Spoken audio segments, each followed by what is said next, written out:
Shri Gurubhyo Namaha students. Today we are going to see about coordination. Why do we call it as an essence of management? Then its features and importance. Many of you would have heard about the word sync, especially when you are watching group singing or group dancing shows. You will be hearing about this word sync. So what is this sync? Everybody who is dancing or who is singing should integrate with others, and together it should be like a same activity, isn't it? So that's what we say as sync. The why do we need a sync in management? Why? In an organization, every employee will do their work, but all individual effort has to be synchronized together to achieve the group goal. That is why we need coordination. Okay, so we'll see the meaning of coordination.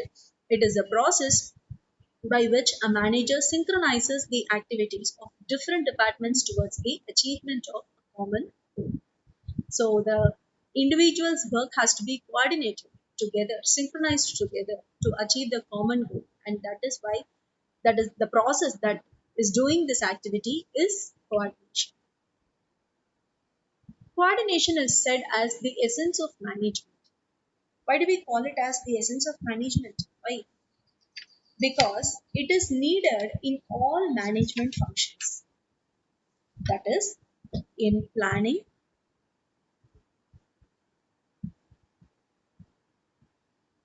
organizing,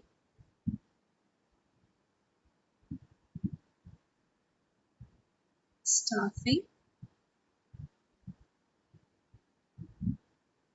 directing, and controlling. So, in all these functions, we need coordination. How coordination is followed in planning is the top managers, when they plan for the overall organization and all departments, they have to integrate, they have to coordinate among themselves. Okay, because the plan is not only for the individual departments, it is for the whole organization. So they have to plan accordingly. And when we assign authority, responsibility, and accountability, we need manager, we need coordination. Because only when there is a proper coordination, we will have a balance between the different resources available and the activities to be performed. Next is staffing. In staffing, we will always analyze the workload and workforce. So equilibrium should be maintained between this workload and workforce. Both should be equal. If there is more workload, employees will be overburdened, and if there is more workforce, some employees will not be productive in their work. Okay, so workforce and workload has to be always equal. So that has to be coordinated in staffing function. Next is directing function. In directing, when we give instructions or orders to the employees, we have to be clear, because only when the employee has some clarity in the work to be done, he will be giving his efficiency in his work. Okay, so we need coordination in directing. In controlling, the planned performance and the actual performance is compared, and if there is any deviation, we will correct it. So that's why we need coordination between the planned performance and the actual performance. So only if they both sync together, we will be able to reach the organization's goal. Next, coordination is needed at all levels, that is, in top level, middle level, and supervisory level management. We cannot say that it is coordination is needed only for supervisory manager, or coordination is needed only for a top level manager. We cannot restrict coordination to certain level of managers. It is needed at all levels. We need coordination in top level because they have to integrate their efforts. They have to integrate the activities of all members, employees, to achieve the group goal. The departmental heads have to integrate the efforts of different sections and subsections to achieve their goal. And the lower level or the supervisory level managers have to coordinate the activities of all his members or the workers under him to achieve the group goal. Okay, they have to ensure that work proceed according to the plan. So this for this reason we say coordination is an essence of management. Next we'll see the features of coordination. The first feature of coordination is it integrates group efforts.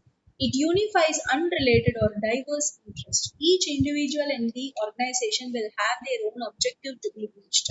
So all their interests and object have to be integrated together so that they achieve the group goal. Their group efforts are integrated together. Next, it ensures unity of action. Each and every department will be keen on completing their goal or achieving their goal, but they should also coordinate with the other departments so that together they achieve the common goal. Okay, so here we can just think like each department is actually connected, it's binded through this coordination, and this top level management is leading them to achieve the common goal.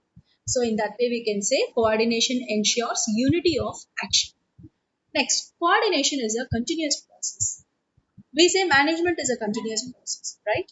It cannot be completed with one set or two sets like that. It has to be followed till the lifetime of the organization. The same is for coordination also, because coordination is needed at all functions of management. So without coordination, even functions of management will not be effective. That's why we say it is an essence of management.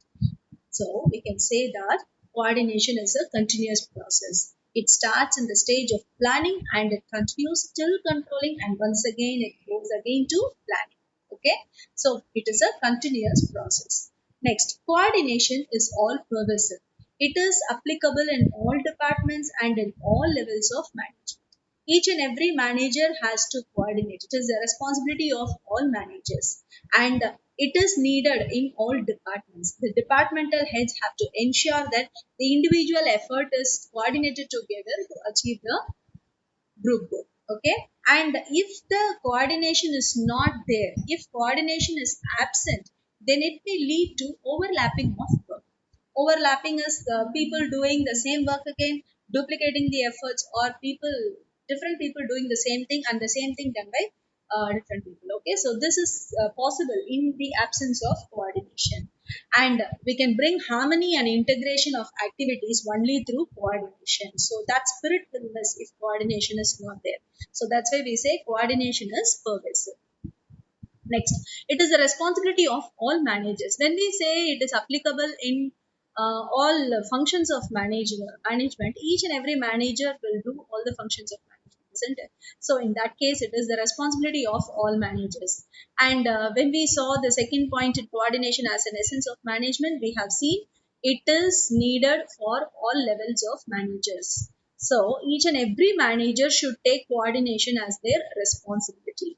Okay, because they have to integrate their workers effort and they have to make them achieve the group goal. So in this picture if you see, this manager is taking up the responsibility of coordination and he is helping his team members to achieve their goal.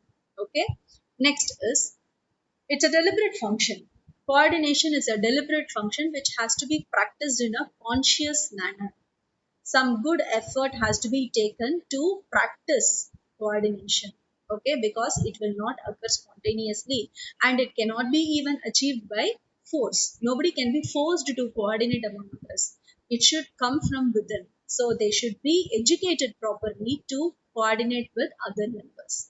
So with this, features of coordination is over. Next we are moving on to importances of coordination.